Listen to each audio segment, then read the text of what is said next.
This is just. And we're live.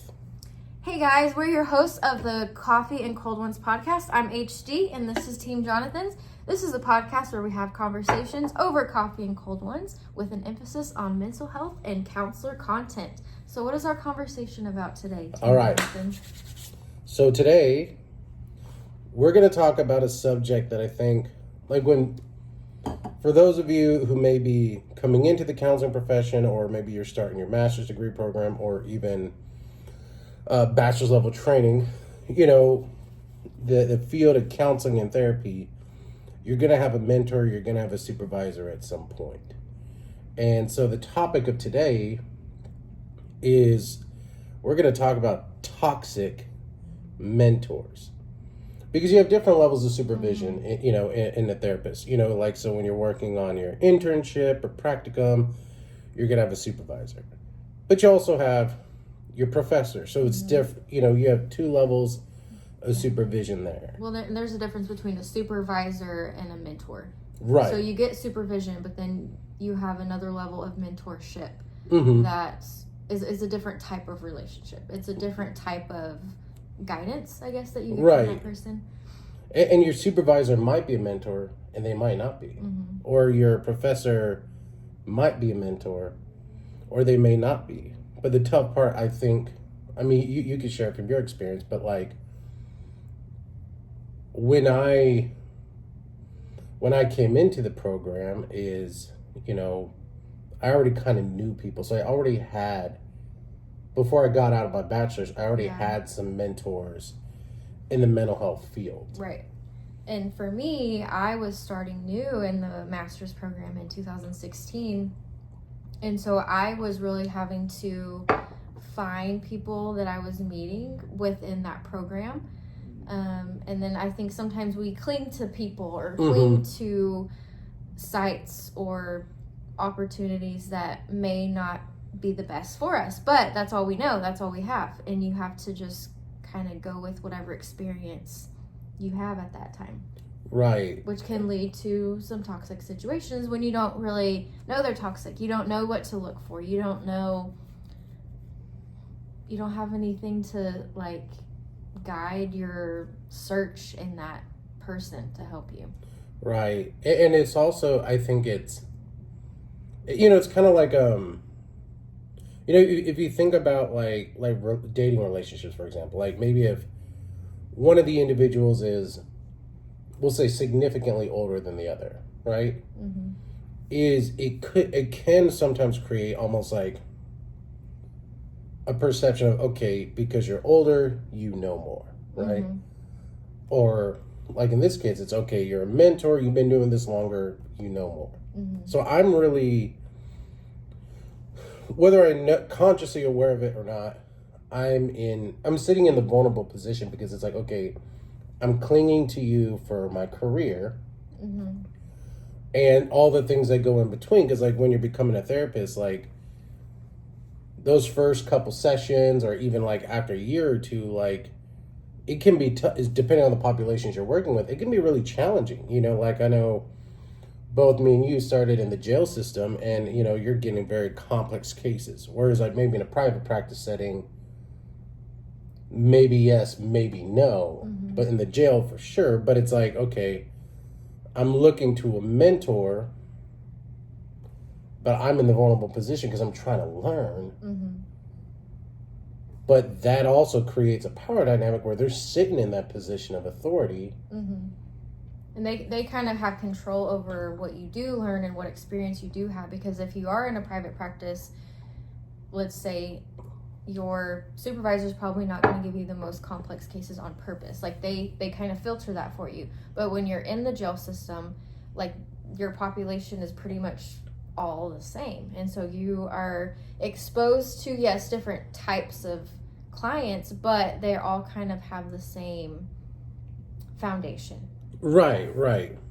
And they're likely to come in a little more resistant. Yeah. You know what I mean? You're going to learn real quick, but it can make if somebody's working with somebody in the jail system, foster care, or, like Women's Protective Services, any of these ones where you're dealing with people that already have a history of issues.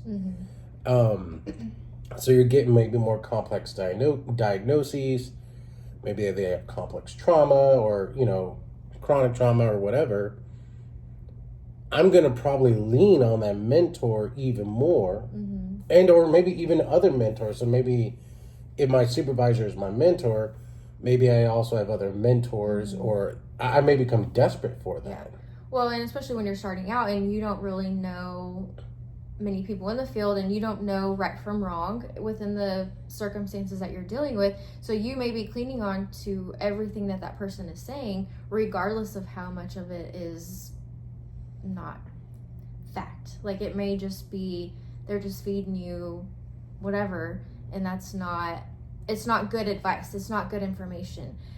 But what do you do with that? How do you know that it's not good information? How do you know that they're not guiding you the way that you need to, like, go about finding your way within the field?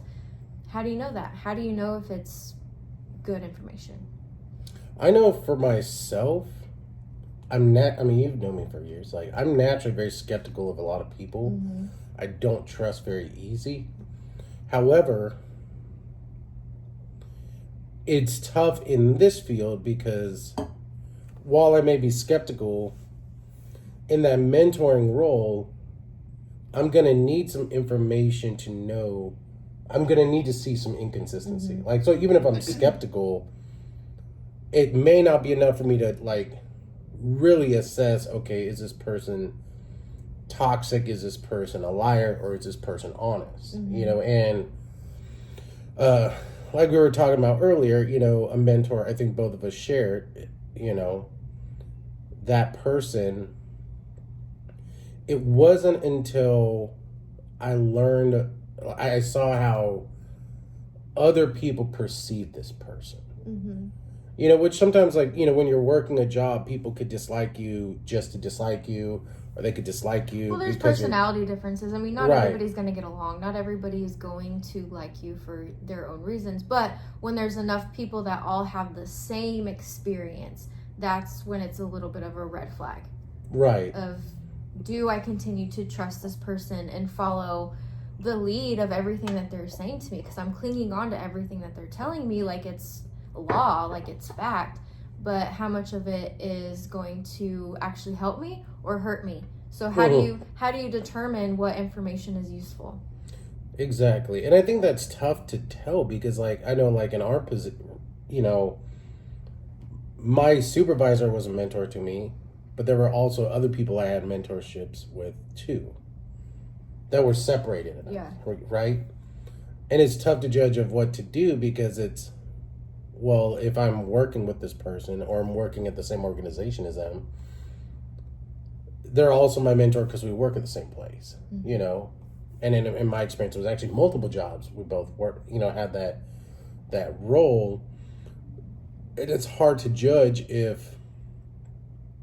not even judge, like, what to do, but even can I? Because it's like, for those of you who may be working on your licensure, right? You can change supervisors, but that's like one that may stall the hours that you're trying to collect. But also, I mean, that, like, unless obviously both of you guys are really contentious and you could see the division coming from a mile away, like in our experience, I think some of that toxic stuff didn't appear till later. But, and then you also have a choice in, I guess, what you choose to see or what you choose to make an issue. So there may be an issue, but you have to kind of figure out what you're going to allow to affect the way you interact with your clients or whatever population that you're working with. But there's that component of choice of, is this person my supervisor or my mentor? They may be my supervisor at work, but that doesn't mean that I have to have them take the lead and be my mentor if I figure that that's not a positive working relationship for me. Right. And especially I would say, like, in the mental health field, maybe it's even true different medical professions is, we work in a field where like I got to be objective and separate from a whole lot of things, right? So you already kind of put a mask on.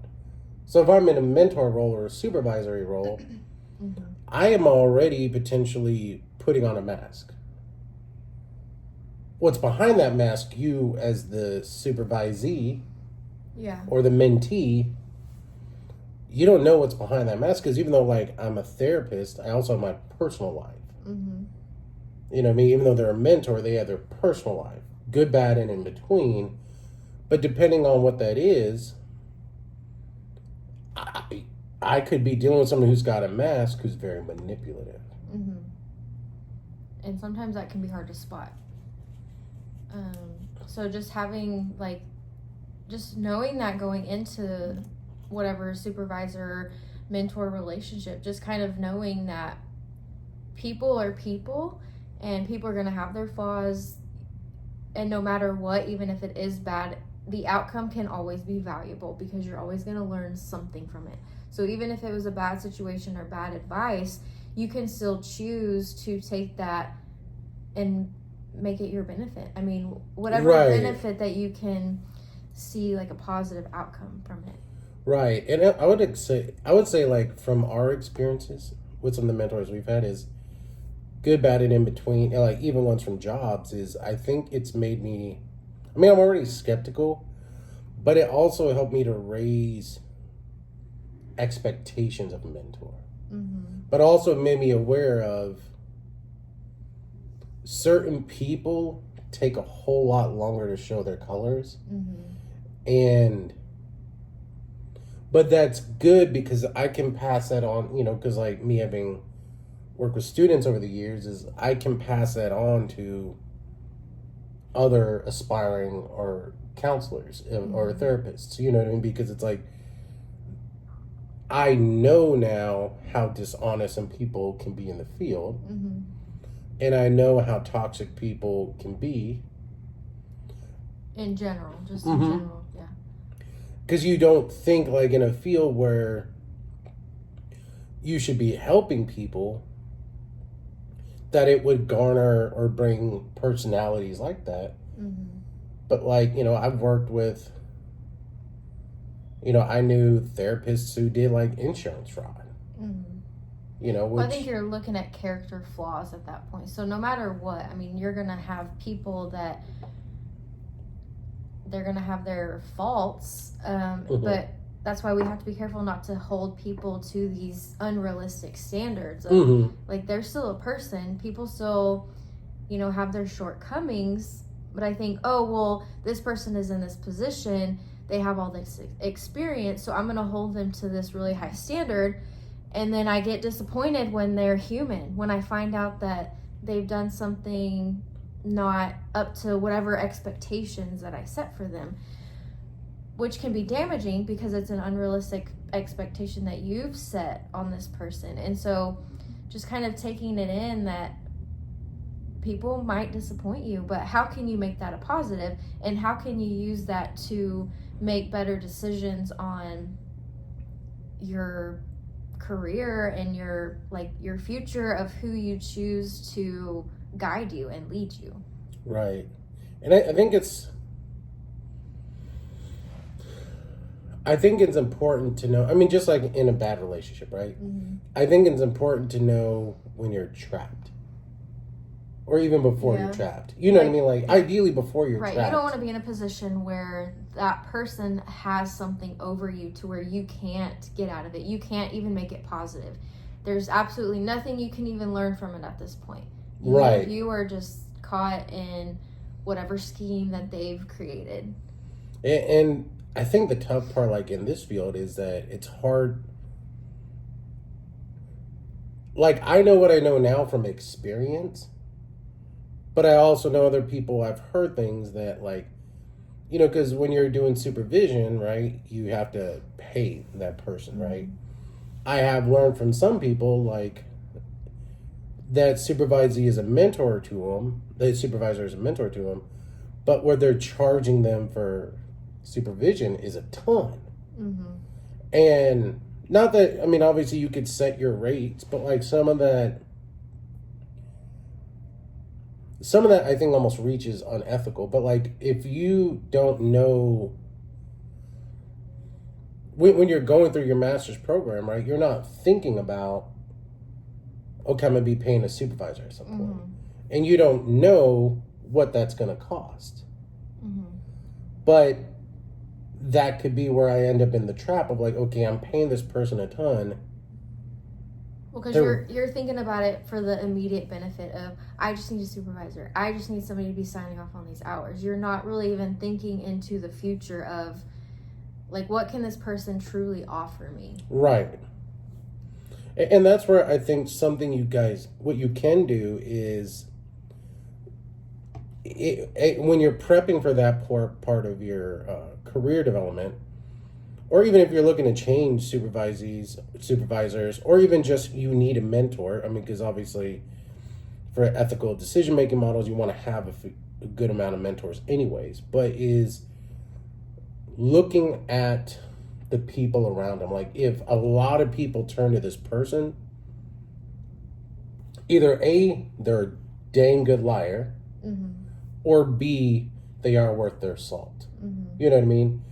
So take time to, and you can even ask those people, because it could be, okay, maybe they're not that great of a mentor, but they're consistent. Yeah, or they know something that can help you. They know something about the field or the clientele that you're working with. That will have some type of benefit, right, of information. Right, and I think that's, and then depending on where you are or how your program is designed, like, you may want to start doing that sooner than later. Like for us, our program was an in-person counseling job, like counseling program, right?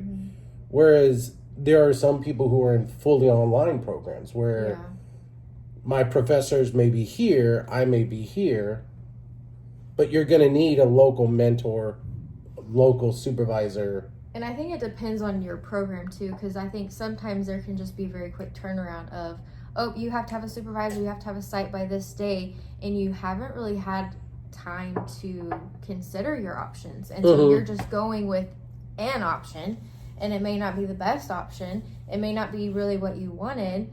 But that's why it's important to like start thinking about those things sooner than later, because you may not have much turnaround time. Like it may be, hey, we're starting on this day and you need to have a site and a supervisor. So let me throw something out there to you, because even though we had the same, let me use our supervisor as an example, like the same supervisor and the same initial sites, but for the most part you've been in the school setting. Like, so for mine, my only interactions with that person was, for the most part, being in the same population, whereas yours was different. So what was it like? Because I knew there were plenty of people who their mentor or their supervisor works with a completely different population or different setting.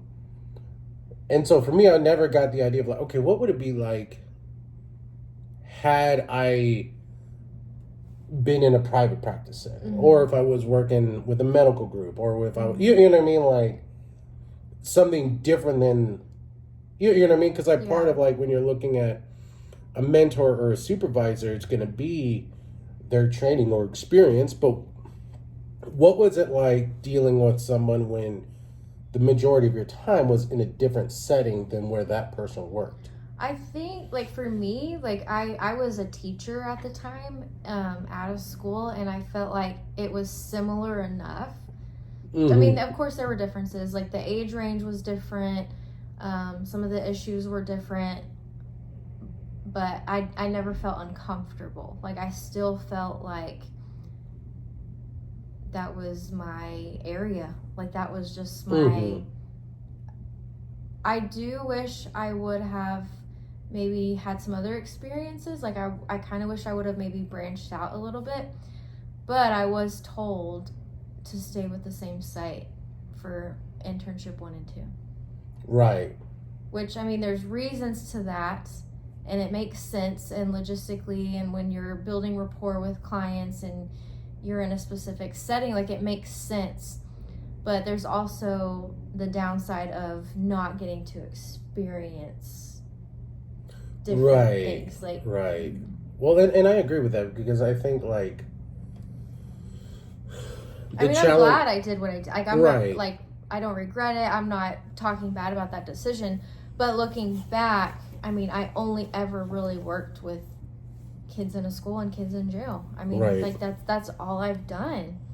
Right. Well, and that was, I think, a challenge I first noticed when I went full private practice, right? Mm-hmm. Is, you know, because I'd worked in drug education, the nonprofit world, with jails, with foster care kids. And you start to think, like, the world is like that. You know what I mean? Like, everybody has, like, these extreme mental health issues, or these extreme trauma histories. Well, it does skew your view of the general population. Yeah, exactly. And so I had to adjust. Not that, like, some of my clients or patients I've worked with don't have some of those issues. I mean, it made me more equipped. It's what you're exposed to. Right. But then it's like my approach had to be different, because I'm like, I'm not dealing with those same populations. And some people just have, I'm going to say, normal problems, right? Or even if maybe they had the same traumas, they never ended up in the system. So, like, I'm dealing with this person who's had to navigate, like, normal life, and that would just happen to be a part of it. Yeah. You know, and so I think, like, that's a challenge in looking at your supervisors, you know, like, maybe how well-rounded they are. But then again, also, you may even look at, you know, because you could have a supervisor or a mentor that you work with. And so maybe part of your benefits package is, like, working with this person. You know what I mean? And which can also skew, you know, your scope of practice. Right. What skills you're obtaining. Mm-hmm. Yeah. That's good. And this is part 1. Part 1. Of toxic mentorships. Toxic mentors. So be on the lookout for part 2 of Coffee and Cold Ones, where we have conversations about counseling content. Blam, blam, blam. Word on the street, they want to taste of the heat.